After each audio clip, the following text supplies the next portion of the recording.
Hey hi everyone, welcome to my channel and welcome to my 30 days challenge mini vlog. আজ হচ্ছে day 21। আজকের ভিডিওটা kind of what I eat in a day.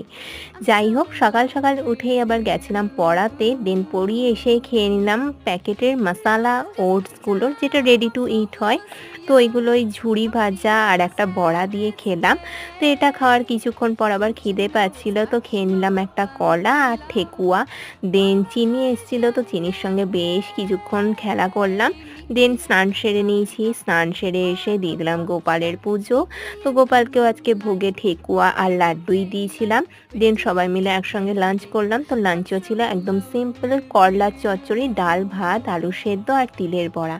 আর তারপরে খেয়ে নিলাম একটু আম দই। আর তারপরে সন্ধেবেলায় বানিয়েছিলাম হচ্ছে একটু পাস্তা, যার রেসিপি ভিডিও তোমরা যদি দেখতে চাও অবশ্যই কমেন্ট করে জানিও, শেয়ার করব তোমাদের সঙ্গে। তো আজকের মতো টাটা।